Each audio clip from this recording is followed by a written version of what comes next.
Hello everyone, स्वागत है आपका आपके अपने यूट्यूब चैनल स्टडी कंटेंट में। आज हम आपके लिए यहाँ लेकर आए हैं फरवरी मंथ की मूमल करंट अफेयर का नेक्स्ट पार्ट। अगर आपने फर्स्ट पार्ट नहीं देखा है तो देख लीजिएगा जा करके, और अगर आप हमारे चैनल पर पहली बार विजिट कर रहे हैं तो चैनल को सब्सक्राइब कर दीजिए और पास में बेल आइकन का बटन है उसे प्रेस कर दीजिए ताकि आने वाली वीडियोज़ की नोटिफिकेशन सबसे पहले आपको प्राप्त हो सके। तो चलिए शुरू करते हैं इस वीडियो को।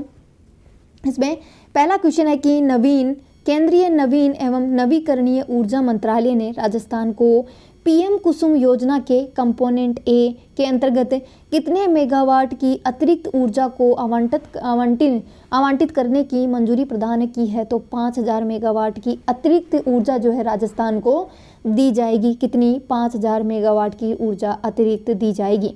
यह मंजूरी जो है केंद्रीय नवीन एवं नवीकरणीय ऊर्जा मंत्रालय ने प्रदान की है, जिसके मंत्री कौन है? तो प्रहलाद जोशी हैं। कौन है? प्रहलाद जोशी हैं।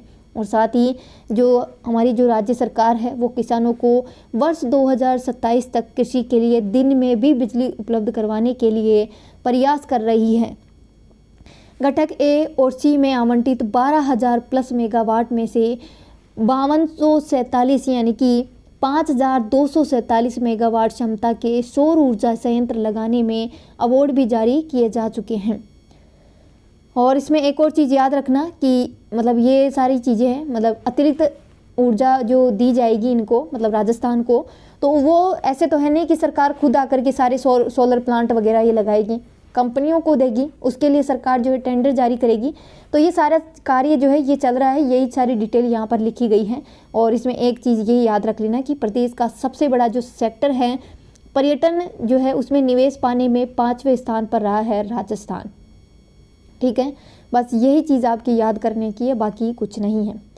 नेक्स्ट बात करते हैं, ये इम्पोर्टेंट है आपका कि राज्य में किन 2 शहरों में वर्ष 2025 में जीएसटी ट्रिब्यूनल बेंच खुलने जा रही है। तो जयपुर और जोधपुर में। अच्छा, इसकी मेन जो ब्रांच है, मेन जो प्रधान जो पीठ है वो कहाँ पर है? तो वो दिल्ली में होगी। और अन्य जो ब्रांच है वो कहाँ पर होगी? तो जयपुर और जोधपुर में होगी। और जिनमें से जो है इसके जो उपाध्यक्ष है वो कौन होंगे? तो हाई कोर्ट के सेवानिवृत्त न्यायाधीश है वो इसके उपाध्यक्ष बनेंगे। ठीक है, और इसमें ये कहा गया कि जो ये जयपुर में जो ये ब्रांच खुलेगी जयपुर और जोधपुर में, वहाँ पर 4 सदस्य होंगे और 2 सदस्य तो न्यायिक क्षेत्र से होंगे, यानी कि उनको न्यायालय से रिलेटेड नॉलेज होनी चाहिए, यानी कि वो प्रॉपर न्यायालय से ही होने चाहिए। और जबकि 2 जो सदस्य होंगे वो तकनीकी सदस्य होंगे। इन तकनीकी सदस्यों में से एक केंद्रीय सेवा से और एक राज्य सेवा के अनुभवी होंगे, यानी कि एक तो आईएएस लेवल के है ना, जो आपकी आईएएस जो होती है उस लेवल के, और एक जो आरएएस अधिकारी यानी कि राज्य सेवा के जो अनुभवी होंगे वो सारे इसमें आ जाएंगे।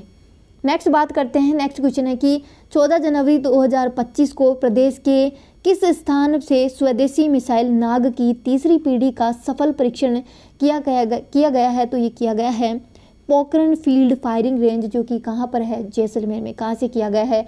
पोखरण फील्ड फायरिंग रेंज नाग की तीसरी पीढ़ी का सफल परीक्षण किया गया है। इंपॉर्टेंट है, याद रख लेना ये। ठीक है, तो अब ये नाग मिसाइल क्या चीज़ है? तो ये आपकी ऐसी मिसाइल है जो कि एक बार इसको अगर छोड़ा जाए तो ये वापस नहीं आती, अपना टारगेट को पूरा करके ही जो है ये दम लेती हैं। तो इसके बारे में पूरी डिटेल पढ़ लेते हैं कि जो नाग मिसाइल है, नाग मिसाइल 230 मीटर प्रति सेकंड की गति से अपने लक्ष्य पर प्रहार करती हैं और 4 किलोमीटर दूरी पर बैठे दुश्मन को तो महज 18 सेकंड में इसको उसका काम तमाम कर देती हैं। ये जो आपकी मिसाइल है वो फायर एंड फॉरगेट यानी कि दागो और भूल जाओ इस तकनीक पर आधारित है। और ये अपने लक्ष्य को निर्धारित कर फायर करने पर मिसाइल जो है निशाना बूत करके उसको ब्लास्ट हो जाती हैं। ये देखिए यहाँ पे गलत लिखा हुआ है, इसको निशाना बूत कर लेना। ठीक है, उसको और ब्लास्ट हो जाती है। इसको एक बार दागने के बाद इसको दोबारा निर्देश देने की ज़रूरत नहीं पड़ती है। नाग मिसाइल है जो आपकी हर मौसम में चलेगी, हर मौसम में, बारिश, गर्मी, सर्दी, सब में इस पे जो है मौसम का कोई प्रभाव नहीं पड़ेगा। इसमें इंफ्रारेड तकनीक है जो कि लॉन्च जो है लॉन्च से पहले ही लक्ष्य को लॉक करती है और तेज़ी से उसे नष्ट कर देती है। इंफ्रारेड तकनीक है इसमें, याद रखना। और जो क्या करती है वो लक्ष्य को पहले ही लॉक कर लेती है और फिर उसे नष्ट कर देती है। नाग MK2 एक advance anti tank guided missile system है। ये एक हल्की मिसाइल है जो हर मौसम में काम करती है और इसका वजन 45 किलो, इसकी लंबाई 6 फीट इंच की है। इसके बारे में पूरी डिटेल याद रखना। नेक्स्ट है कि उदयपुर में स्थित किस खनन उत्पादक कंपनी को लगातार दूसरी बार विश्व की पहली सस्टेनेबल मेटल माइनिंग कंपनी बनी है? तो हिंदुस्तान जिंक लिमिटेड। कौन सी बनी है? Hindustan zinc limited. बस इतना ही डिटेल याद करना है इसका। नेक्स्ट क्वेश्चन है कि राष्ट्रीय प्राकृतिक खेती मिशन, अब ये क्या चीज़ है, इसके बारे में पूरा पढ़ो। ठीक है, कि राज्य में 1,48,500 हेक्टेयर भूमि पर करीब 2,17,479 किसान जो है जैविक खेती कर रहे हैं वर्तमान में। ठीक है, परंपरागत कृषि विकास योजना को अब राष्ट्रीय प्राकृतिक खेती मिशन में परिवर्तित कर दिया गया है। बस यहीं से क्वेश्चन बन जाता है कि आपकी जो NMNF जो योजना है, जो मिशन है, वो किस पर आधारित है या किसको चेंज करके इसको बनाया गया है, तो ये चीज़ आपको याद रखनी है। ठीक है, जो आपका राष्ट्रीय प्राकृतिक खेती मिशन है के माध्यम से किसान विरासत में मिले पारंपरिक जो ज्ञान है उस पर आधारित और रसायन युक्त खेती के रूप में प्राकृतिक खेती जो है कर सकेंगे इस मिशन के थ्रू। इसमें जो है क्या किया जाएगा कि जैव विविधता को बढ़ाया जाएगा।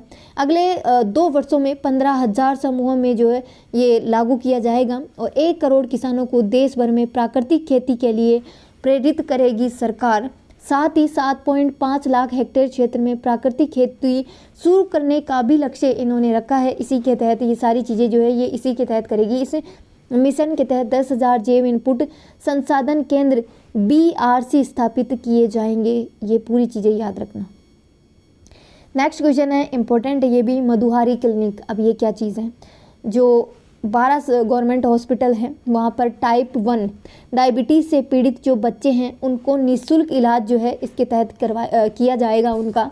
ठीक है, और ये 12 जो गवर्नमेंट हॉस्पिटल है वहाँ पर खोली जाएगी आपकी डायबिटिक क्लिनिक, जो मधुहारी क्लिनिक के नाम से जानी जाएगी। और इसमें जो है आपकी इसमें एक्टिंग और शॉर्ट एक्टिंग इंसुलिन और एक ग्लूकोमीटर जो है निःशुल्क दी जाएगी। इसमें देखिए, इसमें पूरी चीज़ें याद रखना, क्या पता कौन सी चीज़ देकर के आपसे कौन सी चीज़ पूछ लें, है ना, तो ये याद रखना थोड़ा। लॉन्ग एक्टिंग और शॉर्ट एक्टिंग इंसुलिन, एक ग्लूकोमीटर की निःशुल्क जो है वो भी दी जाएगी। साथ ही पर मंथ जो है ग्लूकोज स्ट्रिप, लेंस सेट और एक SMBG लॉग बुक भी जो है इनको दी जाएगी। राजस्थान ऐसा करने वाला पहला राज्य बना है जहाँ पर टाइप 1 डायबिटीज़ से जो बच्चे, जो किशोरियाँ या किशोर यानी कि जो यूथ हैं वो अगर इससे पीड़ित हैं तो उनके लिए जो है ये चलाई जा रही है योजना। जयपुर का जेकेलोन हॉस्पिटल, कोटा, जोधपुर, उदयपुर, बीकानेर, अजमेर के जो बड़े जो हॉस्पिटल है वहाँ पर टाइप 1 डायबिटीज़ से जो पीड़ित बच्चे हैं उनके लिए जो है ये योजना चलाई जा रही है। यहाँ से जो है ट्रैकिंग करके शहर के कस्बों के पास जो स्थित जो हॉस्पिटल है वहाँ पर निःशुल्क इलाज मिलने से जो है इनको इधर उधर भटकना नहीं पड़ेगा और वहाँ ही पर जो है इनको इलाज मिल जाएगा। ये जो योजना है वो 12 अक्टूबर 2024 को स्टार्ट की गई, याद रखना 12 अक्टूबर 2024। और पायलट प्रोजेक्ट के तहत जो है जयपुर प्रथम sub divisional hospital Chomu Shahpura में, जयपुर द्वितीय चाकसू सांबर में, उदयपुर में भिंडर मावली में, जोधपुर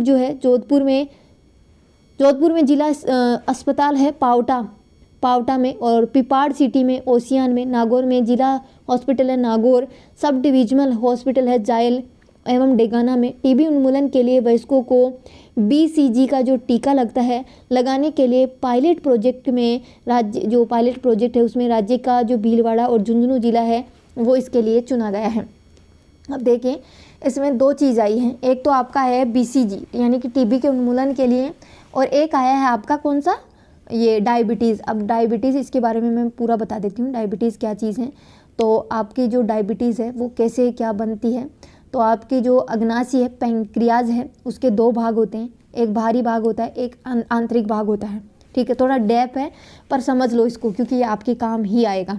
तो इसके 2 भाग होते हैं, बाहरी और आंतरिक भाग। इसका जो आंतरिक भाग है इसके द्वारा जो है लैंगरहैंस जो दीप कोशिकाएं हैं उनका निर्माण किया जाता है। और जो ये लैंगरहैंस दीप कोशिकाएं हैं वो 3 प्रकार की होती हैं। अल्फा कोशिका जो कि ग्लूकागोन हार्मोन है उसका स्रावण करती है।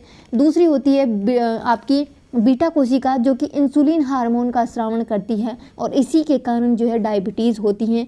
ठीक है। और तीसरी होती है डेल्टा कोशिका जो सोमेटोस्टेटिन व जठर रस जो है उसका स्रावण करती है, ठीक है।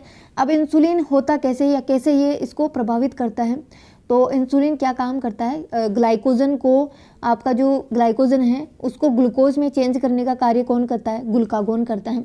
फिर ग्लूकोज को वापस ग्लाइकोजन में चेंज करने का कार्य इंसुलिन करता है। बस यहीं से इसका कंट्रोल हट जाता है और फिर जो है मधुमेह से लोग ग्रसित हो जाते हैं। जब ग्लूकोज से ग्लाइकोजन बनने की जो प्रक्रिया है उसमें आपका जो इंसुलिन है उसका नियंत्रण हट जाता है, जिससे क्या होता है कि डायबिटीज़ हो जाती है, क्योंकि रुधिर में शर्करा का मान बढ़ जाता है, ठीक है। और इंसुलिन का इंजेक्शन मधुमेह से ग्रसित व्यक्ति को दिया जाता है, जिसमें कि जिंक धातु होती है। इतनी डिटेल मैंने बता दी है। अगर इससे रिलेटेड डेफ में जाकर भी क्वेश्चन पूछा जाएगा तो आपका गलत नहीं होगा। सुन जाना, काफ़ी बार ऐसा होता है कि पूछा जाता है। अभी मैं टीबी के बारे में पूरा बता रही हूँ, क्योंकि आप लोगों को भी कोई भी कॉम्पिटिटिव एग्जाम कर रहे हो, साइंस आती है तो ये पढ़ना ही पड़ता है आपको। फिर दूसरा है टीबी। टीबी क्या है, इसको तपेदिक रोग भी कहते हैं, क्षय रोग भी कहते हैं। इसमें जो ये कारक है माइक्रोबैक्टीरियम ट्यूबरक्लोसिस, इसके द्वारा ये होता है। संक्रमण इसका वायु के थ्रू होता है। इसमें लक्षण क्या क्या दिखाई देते हैं, हल्की जो है बुखार आता रहता है, खांसी आती रहती है, खांसी के साथ ही खून भी आता है।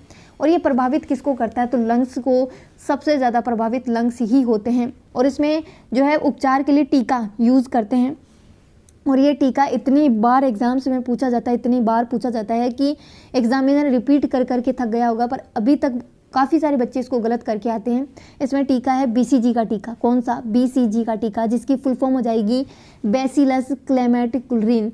और इसमें जो है एक और ट्रीटमेंट दिया जाता है doors, direct observe treatment short courses. और इसकी जो जांच है वो ट्यूबरक्लीन टेस्ट के द्वारा की जाती है। इतनी डिटेल आप लोग याद कर लेना, इंपॉर्टेंट है ये। नेक्स्ट क्वेश्चन है कि गणतंत्र दिवस जो कि अभी इस बार कौन सा बना है, तो 76वां 2025 का राज्य स्तरीय जो समारोह है वो कहाँ पर आयोजित किया जाएगा, तो उदयपुर में। कहाँ पर, तो उदयपुर में। नेक्स्ट क्वेश्चन है इसमें कि राज्य जो सरकार है इन्होंने किन जिलों में महिला पुलिस बटालियन के लिए 2216 पदों की जो है मंजूरी प्रदान की है, तो ये सीकर, अलवर और बाड़मेर के लिए। सीकर, अलवर और बाड़मेर के लिए। अब देखिए, वैसे तो आपकी इससे कोई ऐसा क्वेश्चन नहीं आएगा, बट जो है इसमें जो बटालियंस हैं उसके नाम से क्वेश्चन आता है कि कौन सी बटालियन कहाँ है, क्या कुछ है। तो मैं इसको पूरा पढ़ रही हूँ, मैं बता दूंगी कि कौन सी चीज़ कहाँ से याद करनी है आपको, ठीक है। पुलिस भर्ती है, उसमें महिलाओं को आरक्षण कितना दिया गया है, तो 30 से बढ़ा करके अभी 33 कर दिया गया है। और इसके बाद राज्य सरकार ने सीकर में पद्मिनी, अलवर में कालीबाई और बाड़मेर में अमृता देवी महिला पुलिस बटालियन स्थापित करने की वित्तीय एवं प्रशासनिक मंजूरी प्रदान की है। याद रख लेना, पद्मिनी सीकर में, अलवर में कालीबाई, क्योंकि कालीबाई का क्वेश्चन पूछेंगे तो आपका दिमाग कहाँ जाएगा, कहाँ, डूंगरपुर में जाएगा। सो इसको याद रखना। अमृता देवी, ये मतलब तीनों ही अलग अलग जगह से हैं, है ना, बट इनको बनाया अलग अलग जगह जा रहा है। पद्मिनी याद रखना सीकर से, अलवर से कालीबाई, बाड़मेर से अमृता देवी जो पुलिस बटालियन है उनको वित्तीय स्वीकृति प्रदान कर दी गई है। गृह विभाग के अनुसार तीनों जो बटालियन है वहाँ पर 2216 पद जो है वो स्वीकृत किए गए हैं। इनमें से 500 जो पद है वो कांस्टेबल के होंगे। और राज्य सरकार ने अपने पहले ही बजट में 3 बटालियन जो है उनकी स्थापना करने की घोषणा की थी। पुलिस मुख्यालय अब बटालियन स्थापित करने की दिशा में भी आगे काम शुरू कर रहा है। वर्तमान में 18 बटालियन है। कितनी है, वर्तमान में 18 बटालियन है, ये भी याद रखना है। और अब इन 3 को मिलाकर के कितनी 21 हो जाएगी अगर ये 3 और बन जाएगी तो, ठीक है। महिला बटालियन की बात करें तो महिला बटालियन 4 हो जाएगी। राज्य की पहली महिला बटालियन हाडी रानी जो है इसकी स्थापना 2008 में की गई थी और इसका मुख्यालय कहाँ पर है, अजमेर में। मोस्ट इम्पॉर्टेंट पूछा जाता है क्वेश्चन, और ये क्वेश्चन पूछा गया है। राज्य की पहली महिला बटालियन जो कि हाडी रानी है इसकी स्थापना 2008 में की गई। इसका जो मुख्यालय है वो अजमेर में है। और 3 और जो बटालियन है उनका गठन किया गया है, जिससे इनकी संख्या जो है महिला बटालियन की 4 हो जाएगी। और प्रदेश में टोटल 18 RAC की जो है 14 बटालियन है। इसके अलावा मेवाड़ भील कोर की खेरवाड़ा और बांसवाड़ा की, और हाडी रानी जो बटालियन है वो अजमेर में, ठीक है। मेवाड़ भील कोर की जो खेरवाड़ा है एवं बांसवाड़ा में है, और हाडी रानी अजमेर में है। महाराणा प्रताप जो बटालियन है वो कहाँ पर है, तो इसका जो मुख्यालय है वो प्रतापगढ़ में है। नेक्स्ट क्वेश्चन है कि राजस्थान हरियाणा यमुना जल समझौते के अनुसार प्रदेश को जल वितरण कहाँ से किया जाएगा? तो ताजेवाला हेड हथिनी कुंड बैराज हरियाणा से। देखिए, अगर ये ऐसी योजनाएं होती है ना, उसमें क्षेत्र तक पूछ लिया जाता है कि कितने हेक्टेयर क्षेत्र में, कितनी दूरी में से जो है, कितना एरिया जो है ये सिंचित करेगी, ये योजना कितना एरिया सिंचित करेगी। इसलिए मैं पूरा ही पढ़ा रही हूँ, क्योंकि अगर आपने नहीं देखा है तो एग्ज़ाम्स का पैटर्न चेंज हो गया है। पहले वाली चीज़ें नहीं रही है कि डायरेक्ट क्वेश्चन दिया और आंसर दिया और हो गया काम। अभी जो है, क्योंकि बच्चों का लेवल भी बढ़ रहा है, सबको पता है, सबको गाइडेंस मिल रही है, चाहे वो कैसे भी मिले, ऑनलाइन मिले या ऑफलाइन कैसे भी मिले। इसीलिए इन लोगों ने जो फिर क्या किया है कि क्वेश्चंस का जो है पैटर्न ही चेंज कर दिया है। तो थोड़ा सा इस पर ध्यान देना, क्योंकि ऐसी चीज़ें पूछी जाती हैं। जो आपका ताजेवाला हेड है, वहाँ से 3 अलग अलग पाइपलाइनें जो है वो निकाली गई है। उसके ज़रिए 263 किलोमीटर की दूरी से जो है पानी लाया जाएगा। हरियाणा के हथिनी कुंड बैराज जो कि ताजेवाला हेड पर खुद का एक पंप हाउस जो है वहाँ बनाया जाएगा, ताकि जो पानी का जो वितरण है उसको लेकर हरियाणा की जो निर्भरता है हमारी, वो समाप्त हो सके। और वहीं से जो है राजस्थान के चूरू, झुंझुनू और सीकर में जो है पानी पहुंचेगा। याद रखना, कहाँ पर? सीकर, चूरू और झुंझुनू में। सीकर, चूरू और झुंझुनू में। हालांकि राजस्थान और हरियाणा की संयुक्त जो आपकी टास्क फोर्स है, DPR वो बनाई जाएगी, और जिनमें से जो है वास्तविक लागत और जो दूरी है वो सारी चीज़ें अभी सामने आएगी। DPR के लिए अपर यमुना रिवर बोर्ड भी जो है तकनीकी सहयोग देगा। साथ ही दिल्ली में 7 जनवरी 2025 को दोनों राज्य हरियाणा और राजस्थान के जो मुख्यमंत्री हैं उनकी बैठक हुई। उस बैठक के बाद जो केंद्रीय जल शक्ति मंत्री हैं CR पाटिल, इनको याद रखना, केंद्रीय जल शक्ति मंत्री कौन है? CR पाटिल ने इस संबंध में निर्देश दिए थे, और 2 चरणों में ये काम होगा। पहले चरण में राजस्थान के चूरू, सीकर और झुंझुनू और अन्य क्षेत्रों में पेयजल की आपूर्ति की जाएगी। दूसरे चरण में चूरू जिले के 35,000 हेक्टेयर और झुंझुनू जिले के 17,000 हेक्टेयर में सिंचाई के लिए पानी दिया जाएगा, इसी योजना के तहत। याद रख लेना। और रिजर्वायर भी यहाँ पर बनाया जाएगा। तो इस प्रोजेक्ट में मुख्यालय जो रिजर्वायर है वो चूरू जिले में होगा। चूरू जिले के हासियावास में बनाया जाएगा। अन्य जो रिजर्वायर स्थल हैं उनको चिन्हित करने का काम अभी चल रहा है। झुंझुनू जिले की बुहाना तहसील में भी अतिरिक्त स्टोरेज के लिए रिजर्वायर जो है वो बनाया जाएगा, ताकि जो है पानी को एकत्रित किया जा सके। दोनों ही राज्य केंद्रीय जल आयोग के 17 फरवरी 2024 को दिल्ली में संयुक्त DPR बनाने के लिए MOU हुआ था, और राजस्थान ने 14 मार्च 2024 को टास्क फोर्स का गठन कर दिया है। और इस प्रोजेक्ट पर जो है 25,000 करोड़ रुपए का व्यय होने का अनुमान है। सारी चीज़ें ही याद रख लेना, कुछ भी पूछा जा सकता है इसमें से। प्रदेश की पहली सोलर लिफ्ट सिंचाई परियोजना कहाँ से शुरू होने जा रही है? तो मेज नदी, जो कि कहाँ पर है? बूंदी में है। बूंदी जिले की सबसे लंबी नदी है मेज, और मेज नदी पर ही प्रदेश की पहली सोलर लिफ्ट सिंचाई परियोजना की टेस्टिंग की गई है। ये पहली ऐसी परियोजना है जहां नदी से सोलर सिस्टम के द्वारा किसानों को निःशुल्क पानी मिलेगा, साथ ही बिजली उत्पादन भी हो सकेगा। पानी की लिफ्टिंग के लिए 167 किलोवाट के 2 सोलर प्लांट बनाए गए हैं, जिसमें 522 सौर ऊर्जा की जो है प्लेटें लगाई गई हैं। वर्ष 2025 में 52 करोड़ रुपए की लागत से इस परियोजना से बूंदी जिले की 2 पंचायतें फोलाई और गेंडोली जो आपकी पंचायत है के किसानों को पानी जो है मिल सकेगा। मेज नदी में 4 नदियां हैं, कुरेल है, घोड़ा पछाड़ है, बेजान है, तालेड़ा का संगम होता है। याद रख लेना, अगर मेज नदी जो है अभी चर्चा में है तो इसकी सहायक नदियां पूछ ली जाएगी। मेज नदी, कुरेल, घोड़ा पछाड़, बेजान, तालेड़ा, इनका संगम। नेक्स्ट क्वेश्चन है इसमें कि मुख्यमंत्री भजनलाल शर्मा के द्वारा हमीरगढ़ फ्लाइंग स्कूल खोलने की मंजूरी प्रदान की गई है। ये किस जिले में स्थित है? तो ये भीलवाड़ा में स्थित है। कहाँ पर स्थित है? भीलवाड़ा में स्थित है। अभी देखिए, इसमें थोड़ी सी डिटेल और पढ़ लीजिए।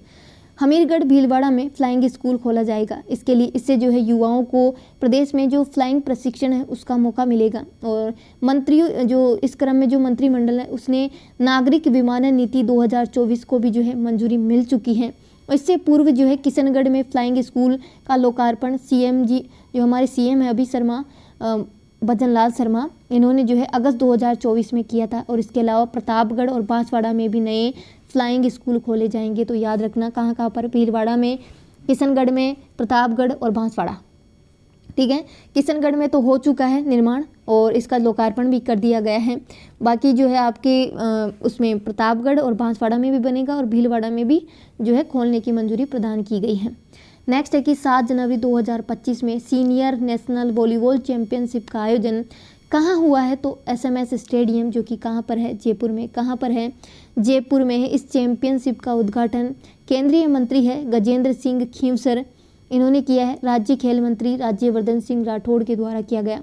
और इसमें जो है पुरुष विजेता जो है केरल है और महिलाओं की बात करें तो रेलवे की उप विजेता केरल की है, ये रेलवे से हैं। नेक्स्ट बात कर रहे हैं तो अंबेडकर DBT वाउचर योजना, देखिए ये भी याद रखना है, इसके बारे में भी पूरी चीज़ें याद रखनी है क्योंकि ये लोग क्या करते हैं, योजना तो जो है पहले ही लॉन्च कर दी गई थी बट ये लोग क्या करते हैं, इनमें जो है चेंजेस करते रहते हैं। तो ये योजनाएं क्या होती है कि चर्चा में रहती है और इनसे क्वेश्चन पूछे जाते हैं। फिर शैक्षणिक सत्र 2024-25 के लिए प्रदेश भर में 5500 छात्रों को लाभान्वित किया गया है। प्रति छात्र प्रति माह 2000 रुपये की आर्थिक सहायता दी जाती है अंबेडकर DBT वाउचर योजना के तहत। विभाग सामाजिक न्याय एवं अधिकारिता विभाग है इसमें जो पात्रता है वो SC, ST, MBC के छात्रों की माता पिता की जो आय है वो 2.5 लाख से कम हो। OBC के जो छात्र हैं उनके लिए 1.50 लाख और आर्थिक रूप से जो कमज़ोर वर्ग हैं उनके लिए 1 लाख रुपए की सीमा निर्धारित की गई है। किसकी? माता पिता की। ठीक है, राजकीय महाविद्यालयों में UG और PG में जो छात्र पढ़ रहे हैं उनको जो है घर से दूर कमरा किराए के लिए इनको जो है पैसे दिए जा रहे हैं 2000 रुपये पर मंथ के हिसाब से। ठीक है,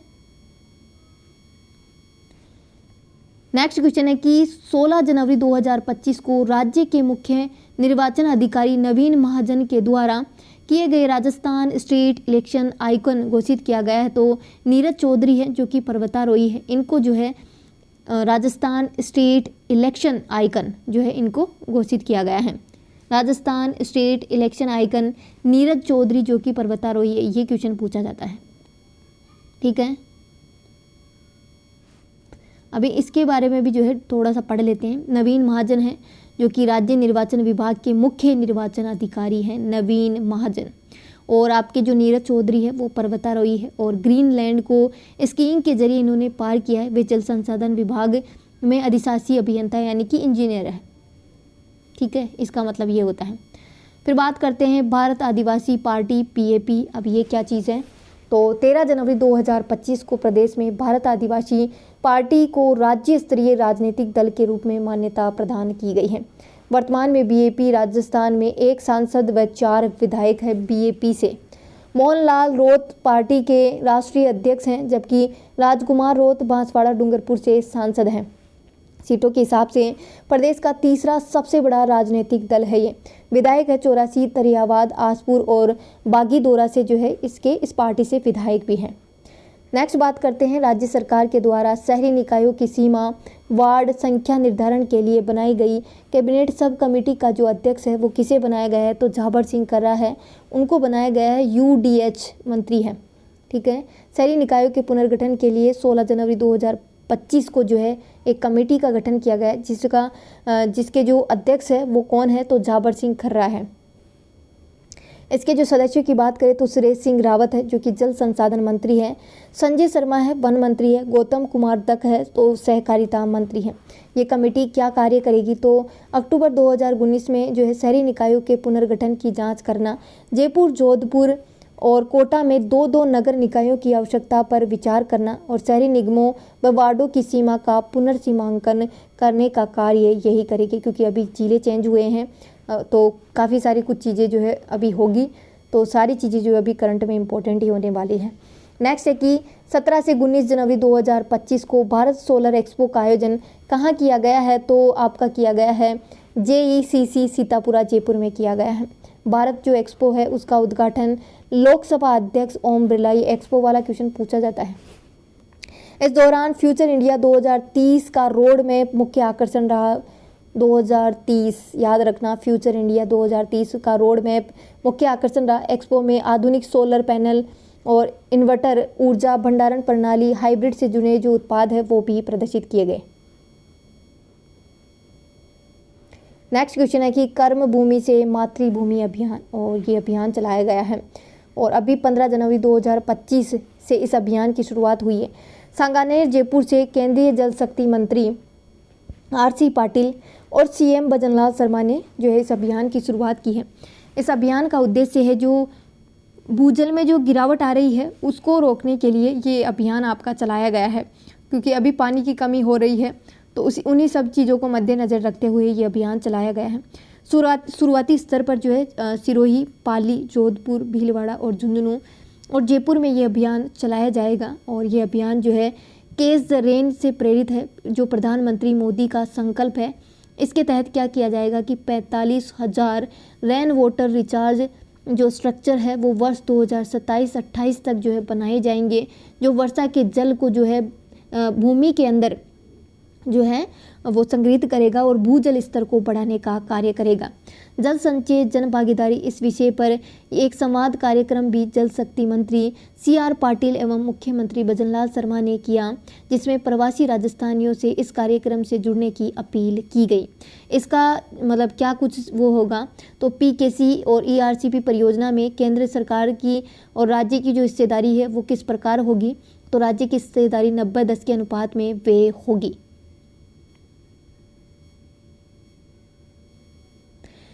नेक्स्ट इसमें कि उदयपुर में देवास योजना के तीसरे व चौथे चरण की शुरुआत की गई है। इससे उदयपुर, राजसमंद, चित्तौड़गढ़ के लोगों को पानी मिल सकेगा। याद रखना, देवास योजना का तीसरा और चौथा चरण है वो उदयपुर में स्टार्ट किया गया है और इससे जो है उदयपुर, राजसमंद, चित्तौड़गढ़ के लोगों को पानी मिलेगा।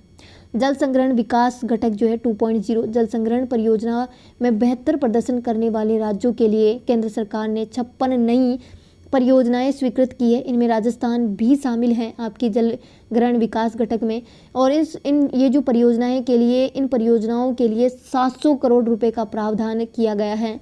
राजस्थान के 110 ब्लॉक में पहले से ही ये योजना जो है चल रही है और अब जो है जल ग्रहण विकास घटक 2.0 के तहत राजस्थान, मध्य प्रदेश, असम, ओडिशा, तमिलनाडु, कर्नाटक, नागालैंड, हिमाचल प्रदेश, सिक्किम और उत्तराखंड में नई योजना जो है शुरू होगी। ये जो कार्य है वो कार्य कराए जाएंगे। तो परियोजनाओं के तहत किए जाने वाले कार्यों में जल निकासी, मृदा और नमी संरक्षण, वर्षा जल संचयन, नर्सरी की स्थापना करना यानी कि पेड़ पौधे वगैरह लगाना, चारागाह का विकास करना, भूमिहीन व्यक्तियों के लिए आजीविका की गतिविधियां जो है ये सारी चीज़ें इसमें शामिल होगी। नेक्स्ट क्वेश्चन है कि 10वीं नेशनल एरो जो स्केट बॉल है वो चैंपियनशिप 2025 हुई कहाँ पर, तो शिरडी महाराष्ट्र में आयोजन इसका करवाया गया और इसमें राजस्थान ने जो है 7 स्वर्ण, 4 रजत और 2 कांस्य पदक जीते हैं स्केट बॉल चैंपियनशिप में। राजस्थान में जूनियर टीम ने जो है स्वर्ण पदक और राजस्थान की सीनियर टीम ने रजत पदक जीता है। नेक्स्ट क्वेश्चन है कि पैरा राष्ट्रीय तीरंदाजी जो प्रतियोगिता है वो हुई है, तो ये अभी क्यों चर्चा में, तो जयपुर स्थित जगतपुरा शूटिंग रेंज में इसका आयोजन हुआ है, जयपुर में ही।